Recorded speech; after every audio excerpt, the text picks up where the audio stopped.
Halo teman-teman, bertemu lagi dengan saya Niko Manggala. Pada video tutorial kali ini, saya akan mengajarkan Anda 15 rumus Excel yang paling sering digunakan. Tapi sebelum itu, pastikan Anda subscribe channel ini dan klik loncengnya untuk mendapatkan notifikasi video terbaru dari kami. Oke, langsung saja kita mulai tutorialnya. Kita akan mulai dari fungsi pertama, yaitu sum. Jadi, fungsi sum ini digunakan untuk menghitung total ya, total keseluruhan. Nah, sebagai contoh di sini misalnya kita ingin menghitung total biaya kalau kita buka toko. Untuk menggunakan rumus sum, kita ketik sama dengan, lalu ketik sum. Oke, di sini sudah ada, klik. Kemudian kita blok dari sini sampai sini. Lalu kita tekan enter. Jadi total biayanya 13.700.000. Seandainya dilakukan pengeditan pada biaya, kita tidak perlu memasukkan rumusnya berulang kali gitu. Jadi ini otomatis ya, misalkan kita edit ini gitu.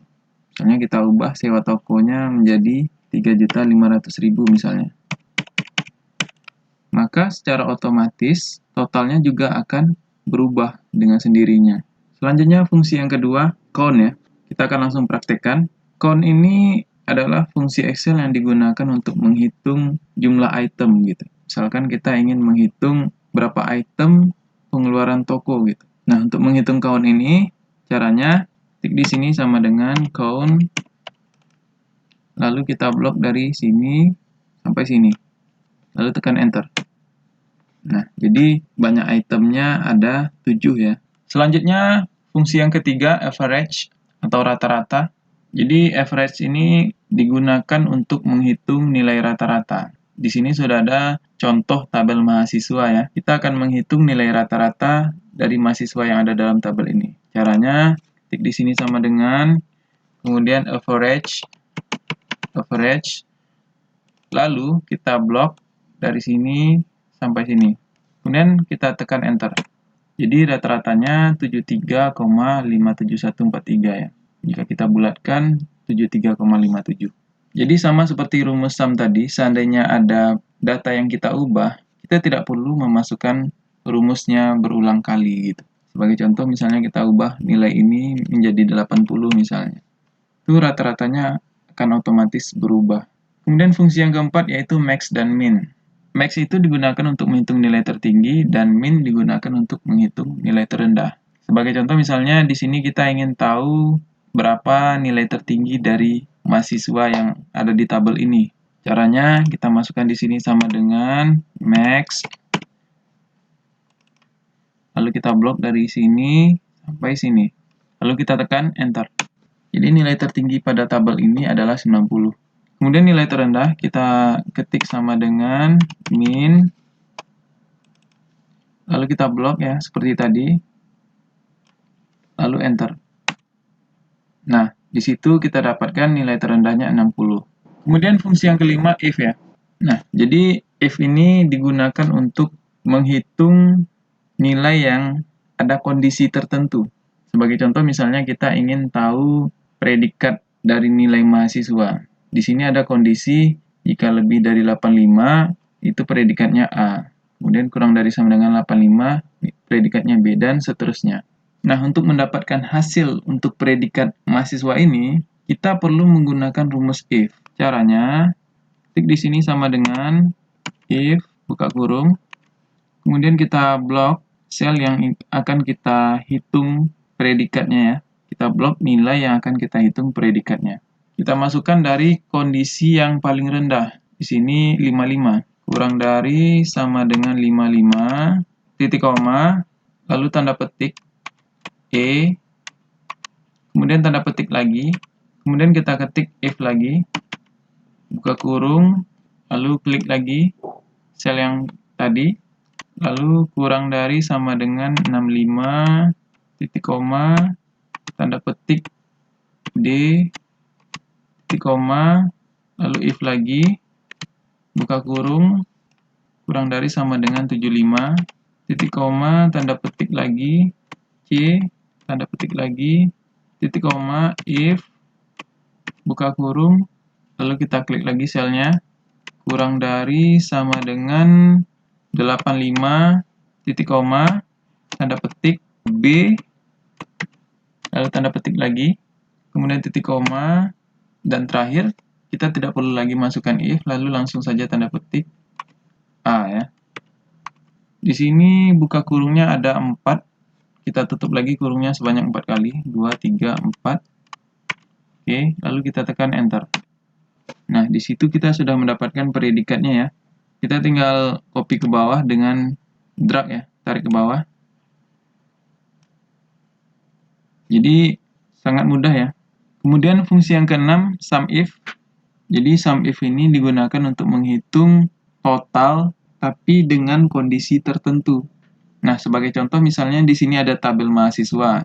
Misalkan kita ingin menghitung total nilai dari mahasiswa yang laki-laki saja. Nah, di situ kan ada kondisi ya. Kondisinya yaitu mahasiswa yang laki-laki. Maka digunakan SUMIF. Kita ketik di sini sama dengan SUMIF. Nah, buka kurung. Kemudian kita blok isi dari kolom jenis kelamin ini ya. Kita blok dari atas sampai bawah. Kemudian titik koma. Lalu kita beri tanda petik. Lalu dalam tanda petik itu kita kasih kondisi laki-laki. Lalu tanda petik lagi. Kemudian titik koma lagi. Lalu kita blok dari sini sampai sini. Kemudian kita tekan enter. Di situ kita mendapatkan total nilai dari mahasiswa yang laki-laki itu 300. Kemudian total nilai mahasiswa yang perempuan caranya sama dengan SUMIF. Kita blok dari sini, lalu titik koma. Nah, kita kasih kondisinya perempuan. Lalu titik koma lagi. Kemudian kita blok dari sini sampai sini. Lalu kita tekan enter. Nah, di situ kita mendapatkan total nilai mahasiswa perempuan 215. Kemudian fungsi yang ketujuh, CONIF. Jadi CONIF ini digunakan untuk menghitung banyak item dengan kondisi tertentu.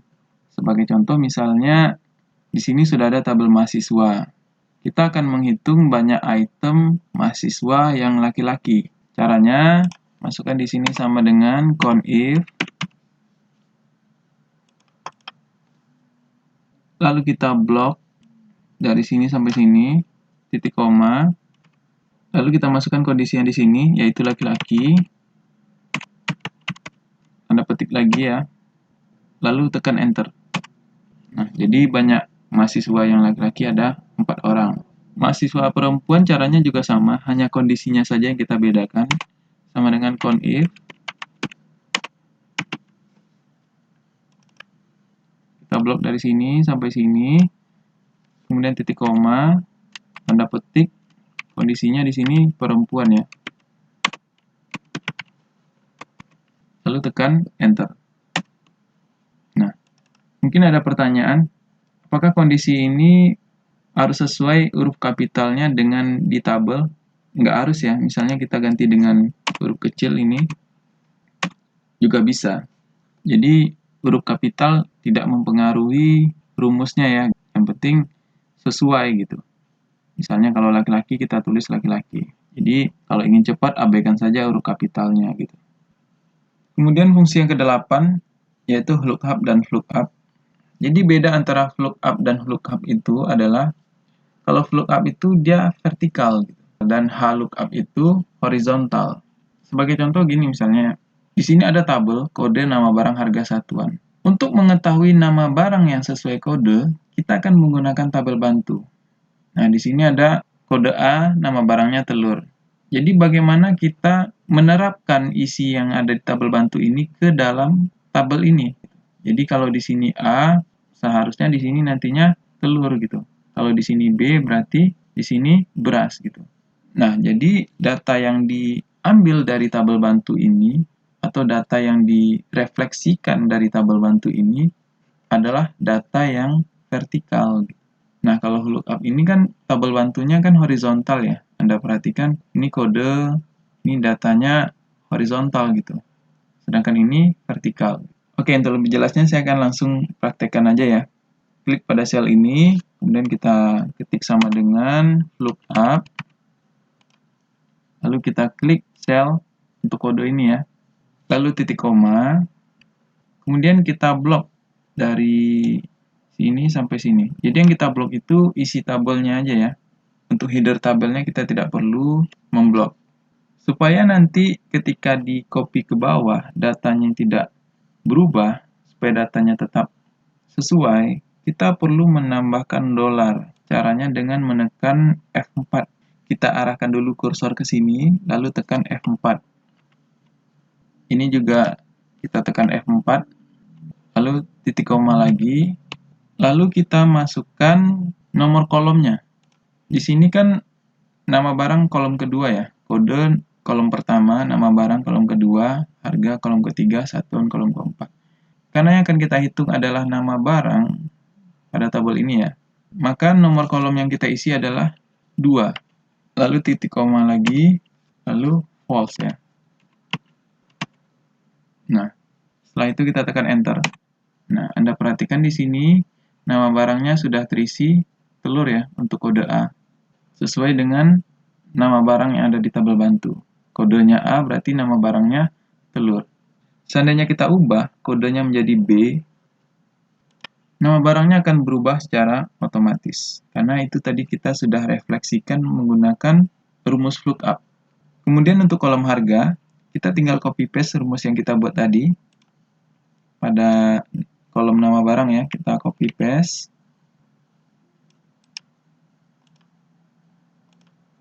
Tapi untuk nomor kolomnya kita ganti menjadi 3, karena harga ini terletak pada kolom yang ketiga ya, pada tabel bantunya. Lalu kita tekan enter. Untuk kolom satuan juga sama caranya, kita copy paste saja. Kita klik pada sel ini, lalu kita copy paste di sini, rumus yang tadi. Lalu kita ganti menjadi 4. Karena satuan itu terletak pada kolom yang keempat pada tabel bantu. Selanjutnya kita tekan enter. Nah, sudah jadi ya. Selanjutnya kita tinggal copy ke bawah dengan cara blok, lalu kita tarik ke bawah. Oke, nah. Kemudian selanjutnya kita akan menghitung rumus lookup. Caranya hampir sama, bedanya hanya pada rumusnya saja ya, sama dengan tadi lookup, maka di sini lookup. Selanjutnya kita blok pada sel ini, kemudian titik koma, lalu kita blok dari sini sampai di sini. Jadi kita hanya mengcopy isi tabelnya saja ya, header tabelnya tidak perlu kita copy. Selanjutnya masukkan $. Di sini dengan menekan F4. Yang ini juga sama, F4. Lalu titik koma, lalu kita masukkan nomor barisnya, urutan pada baris keberapa nama barang tersebut. Nah, di sini nama barang terletak pada baris yang kedua. Berarti kita masukkan 2. Titik koma, jangan lupa masukkan false di sini. Lalu kita tekan enter. Kemudian untuk kolom harga dan kolom satuan caranya sama ya, kita copy paste saja.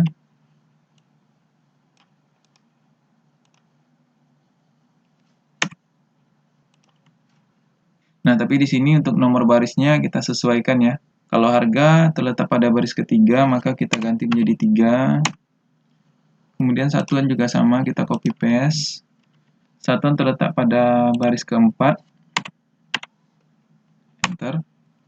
Nah, selanjutnya kita tinggal copy ke bawah, kita blok, kita tarik. Oke, sudah jadi ya. VLOOKUP dan HLOOKUP-nya sudah jadi. Kemudian fungsi yang ke-9, concatenate. Jadi concatenate ini digunakan untuk menggabungkan teks ya, menjadi satu. Dan teks yang digabungkan ini tidak ada batasan ya, terserah kita. Namun pada contoh ini saya menyediakan 3 teks yang akan kita gabungkan.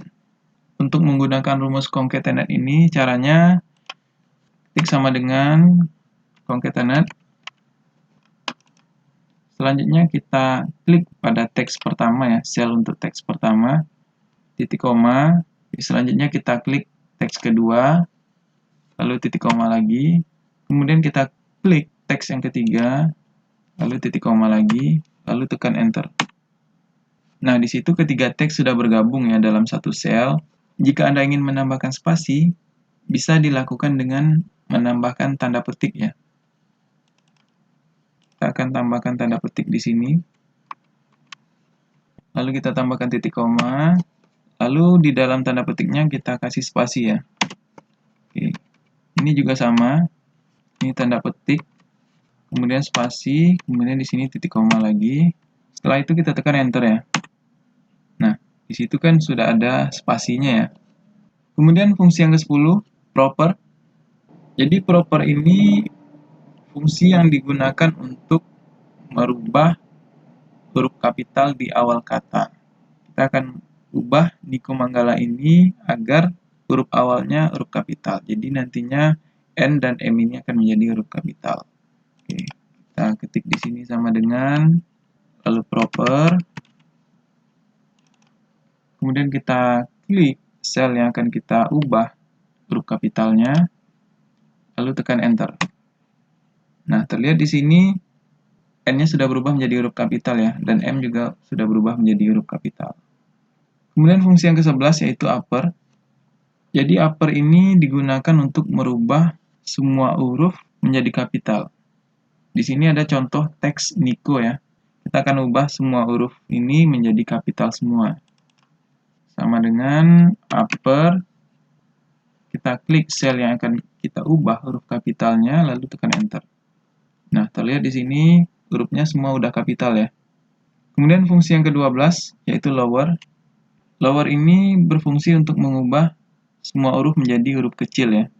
Sebagai contoh di sini ada teks Niko ya. Kita akan ubah Niko ini menjadi huruf kecil semua. Caranya sama dengan lower. Lalu kita klik sel yang akan kita ubah menjadi huruf kecil semua ya. Lalu tekan enter. Nah, hurufnya sudah berubah menjadi huruf kecil semua. Kemudian fungsi yang ke-13, left, mid, dan right. Oke, saya akan jelaskan satu persatu. Left ini digunakan untuk mengambil karakter yang ada di sebelah kiri. Sedangkan mid itu akan mengambil karakter yang ada di tengah, dan right akan mengambil karakter yang ada di sebelah kanan. Misalkan kita ingin mengambil 3 kata yang sebelah kiri, misalnya sum gitu ya. Maka caranya bisa dilakukan dengan ketik sama dengan left, lalu kita klik sel yang akan kita ambil 3 kata di sebelah kirinya, kemudian kita masukkan 3, karena kita akan mengambil 3 karakter dari sebelah kiri. Setelah itu kita tekan enter. Nah, di sini terlihat sum ya. Kemudian untuk mid, masukkan sama dengan mid, lalu kita klik sel yang akan kita ambil bagian tengahnya, kita akan mengambil AT ya. Artinya kita akan mengambil 2 karakter di tengah. Kita tekan titik koma. Nah, untuk mid ini kita perlu memasukkan pada karakter keberapa huruf itu diambil. Nah, di sini kan AT pada karakter yang keempat ya. 1, S adalah 1, kemudian 2, 3, 4. Di sini A adalah karakter yang keempat. Maka kita masukkan 4. Lalu titik koma, lalu masukkan banyak karakter yang akan kita ambil bagian tengahnya. Di sini kita akan mengambil 2 karakter saja ya. Masukkan 2, lalu tekan enter. Nah, di sini muncul AT ya. Jadi kita mengambil 2 karakter yang ada di tengah. Kemudian right atau kanan. Masukkan rumusnya. Right. Lalu kita klik sel yang akan kita ambil karakter bagian kanan ya. Di sini ada 3 karakter. Kita masukkan 3. Oke. Jadi itu ya. Left untuk mengambil karakter yang ada di sebelah kiri, mid untuk karakter yang di tengah, dan right untuk mengambil karakter yang ada di sebelah kanan. Oke, selanjutnya fungsi yang ke-14 yaitu len. Jadi len ini digunakan untuk menghitung banyak karakter. Caranya kita ketik di sini sama dengan len buka kurung ya. Kemudian kita klik sel yang akan kita hitung banyak karakternya, lalu tekan enter. Nah, jadi Jakarta ini ada 7 karakter ya, 1, 2, 3, 4, 5, 6, 7. Kemudian fungsi yang ke-15 yaitu round. Round ini berfungsi untuk membulatkan bilangan desimal. Sebagai contoh di sini saya akan memasukkan bilangan desimal 3,57951. Kita akan membulatkan menjadi dua angka di belakang koma. Caranya sama dengan round. Kita klik selnya, lalu titik koma, dan masukkan berapa jumlah angka di belakang komanya. Misalnya 2, kita akan mengambil 2 angka di belakang koma. Lalu tekan enter. Jadi fungsi round ini digunakan untuk pembulatan ya, suatu bilangan desimal. Dan kita bisa mengatur berapa angka di belakang koma yang akan kita ambil. Jadi itulah tadi 15 rumus yang paling sering digunakan di Microsoft Excel. Pada dasarnya ada banyak sekali rumus fungsi yang ada pada Microsoft Excel.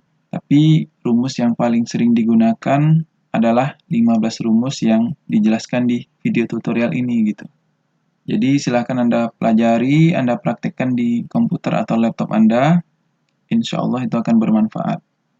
Saya ingin mengingatkan kembali, pastikan Anda subscribe channel ini, channel Niko Manggala, dan klik loncengnya agar Anda mendapatkan notifikasi untuk video terbaru dari kami.